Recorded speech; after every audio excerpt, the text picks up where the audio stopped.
All right, this is not a last game of the season tradition. My daughter Willa at the game is not feeling well, so my wife's making her way over here, so she's going to sit on my lap for the press conference for a few minutes. I told her not to dig in her nose while I'm talking. I told our team just now in the locker room, challenging season, some disappointments, but I'm proud of how they finished, and I'm proud of the way they did it this week for our seniors, for the pride they have in our program, and for it being the last game in Robertson Stadium. So, what I saw out there this afternoon were some young men that were playing their final game in a Houston uniform, make a bunch of plays to help us win and give us leadership that we needed to finish the season with a victory. And I also saw a lot of things that are encouraging for our program in the future and in the immediate future. I saw, talking about our seniors, Philip Stewart with another interception, Ronnie Williams with a couple of touchdown receptions, Matt Hogan with, I think, 4 field goals, and really the list goes on. And then we talk about our young guys, again, I think Ryan Jackson, it'd be hard to argue that he had his best game of the season today by far. Eric Island is a 24-year-old walk-on, true freshman. Made some great plays out there for us defensively. Trayvon Stewart with his first interception of the season, another true freshman. Adrian McDonald forced a fumble and recovered it. And again, he's a guy I've been talking about the last couple of weeks. And we made the decision on him about 6-7 weeks ago to take the red shirt off of him and play him. And again, he's gotten better every game. Deontay Greenberry, Xavier Maxwell, junior college transfer. And again, I'm encouraged moving forward. I just said this to Chuck Brown on my radio interview. He said, "What are you looking forward to most now with these young players?" And quite frankly, it's to get them in the weight room, start getting them bigger, faster, and stronger. So the future is incredibly bright. And what happened today with our performance and getting the win, I think, gives us momentum heading into recruiting, which continues tomorrow, and into the off season for the guys that are coming back. Any questions? Greenberry had 97 yards in the first half. Can you talk about what he was doing to their defense that allowed them to be so successful early in the game? Well, Tulane was one of the only teams we've seen this year that's played press man coverage, and we felt like we had some matchups specifically with Deontay that we could take advantage of. So we were able to get him in some one-on-one situations and really let him work. We missed him a couple of times, but we wanted to take our shots at especially early, getting him involved, and I think we did that effectively. They made a couple adjustments after we went to that and played the safety a little bit more, favoring him, and then that's when we got it in some other guys' hands. Dwayne Peace, Ronnie Williams. Tony, you scored on your first 3 possessions, which off the top of my head, I think that's the first time y'all have done that this season. Just the offense just seemed to be working on all cylinders. Was there something different in the preparation this week, or did the guys just really want it that bad? I'm going to answer that no and no. Every week they want it badly, and the preparation wasn't a whole lot different. If anything, this week, we had, because of how banged up we had other guys that had to play significant roles. Ryan Jackson had to step in for Charles Sims. Then we lose Kenneth Farrow. And he gets the majority of the carries in the backfield. Braxton Welford, who's a 28-year-old walk-on, had to play more for us in the backfield and did a great job blocking for us to free Ryan on a lot of his long runs.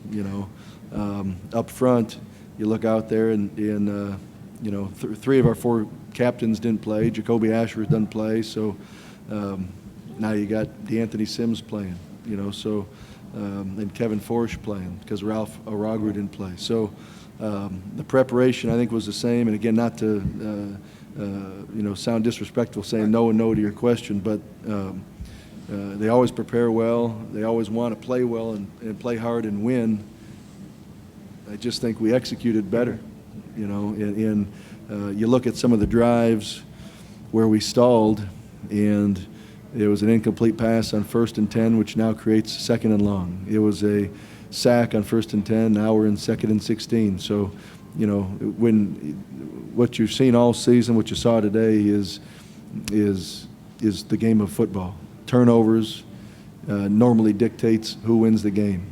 How efficient you are on 1st down normally dictates your 3rd down percentage. And we've had examples of that all year. We did a better job on 1st down at times, got us some 3rd down in manageable situations. We got turnovers defensively. We threw a couple interceptions, which we can't do, especially down in the red zone. We've already got we should have points on the board, but again, coming full circle, I like their preparation all year. I liked it again this week, and we had some guys step up and make plays for us. When did you know that DJ was going to be able to be at the game, and just what was the feeling with the guys with him here? I knew DJ was going to be at the game. I went and visited him in the hospital on Friday. And they weren't sure when I was there if and when he'd be out. So I told him tomorrow, meaning today, Saturday, to please text me if he knew something. And when I came back to my hotel room from breakfast and meetings this morning around 11 a.m., I looked at my cell phone and had a text from DJ, and all it said was, "I'll be there." And then when we had our team meeting prior to watching our highlight video and getting on the bus and coming over here, I told our players for probably the 5th time this week that this whole week in this game is about our senior class. I had our seniors stand up, and one of the last things I told them was, there's a senior that's not here with us at the hotel that's going to be at the game as well, and you know who I'm talking about. And they knew, and that's when they found out. When did the entire team decide to wear Hayden on the back for the last name? They made that decision the week of his injury. So again, we knew we wanted to do something special for DJ in our remaining games. We put the 2 on our helmet for homecoming, and then we, in the change in uniforms, they wanted to put Hayden on the back of every jersey.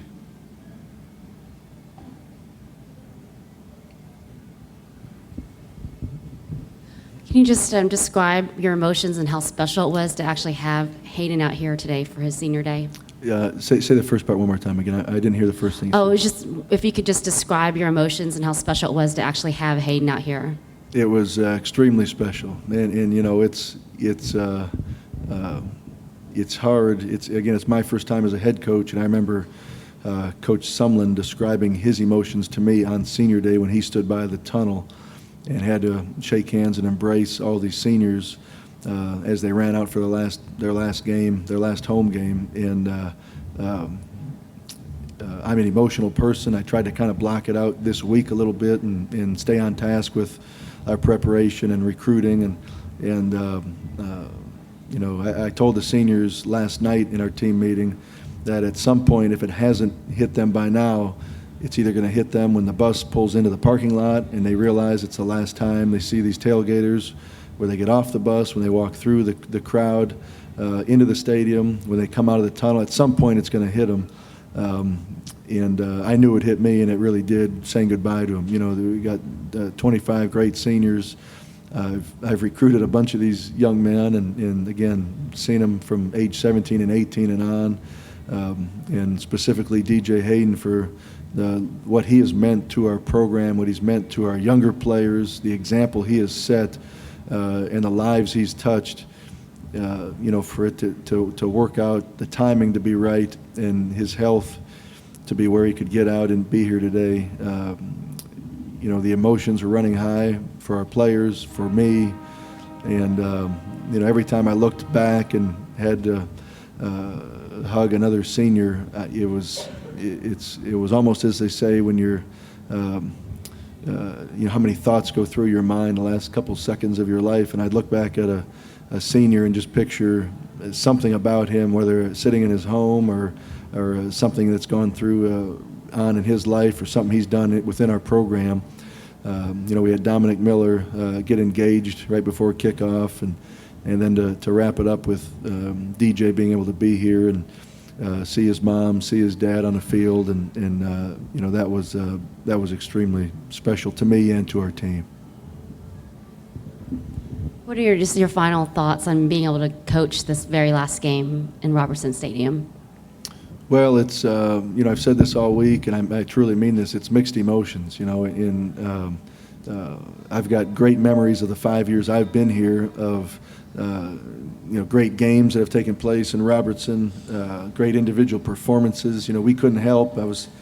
We'd have a TV timeout during the game today, and we'd have the defense or the offense huddled up on the sideline, and all of a sudden they'd go on the Jumbotron to one of the top 10 greatest moments in Robertson, and I'd look in the huddle, and there'd be 20 of our players and a couple of our coaches staring up at the Jumbotron, and I was kind of wrestling with myself of, do I try to get them back focused, or do I let them watch that? And then early on, I'd say, all right, I'd start giving some coaching reminders, and you know, as kids and as human beings, their attention was up on some of those great moments in Robertson. So, and we've been a part of a lot of those players have, and that's, I think, the main reason they were watching it. So, you know, and statistically, Robertson being one of the toughest places for opponents to come in and be successful, it's sad to see it go. And then again, you know, I think as you look forward 2 years from now, to be able to have a brand new facility on campus,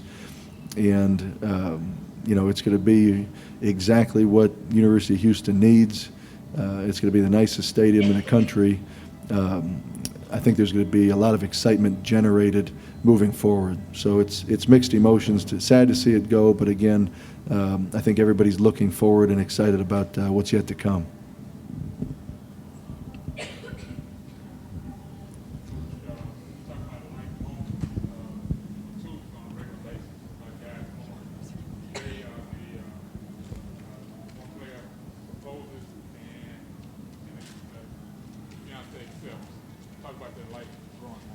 Well, you know, Dominic, and again, you know, when you talk about our seniors, so many different backgrounds, which is what college football is all about.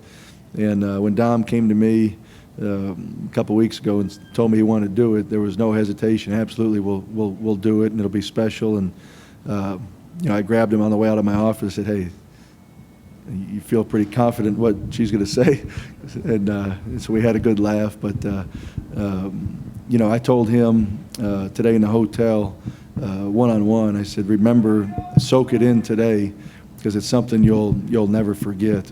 And said the same thing to him before he ran out on the field. Enjoy it and take it all in. And you know, that's something I think a bunch of people in the stadium will never forget. Certainly I will never forget. And you know, to have his family down on the field, you know, it's just very, very special.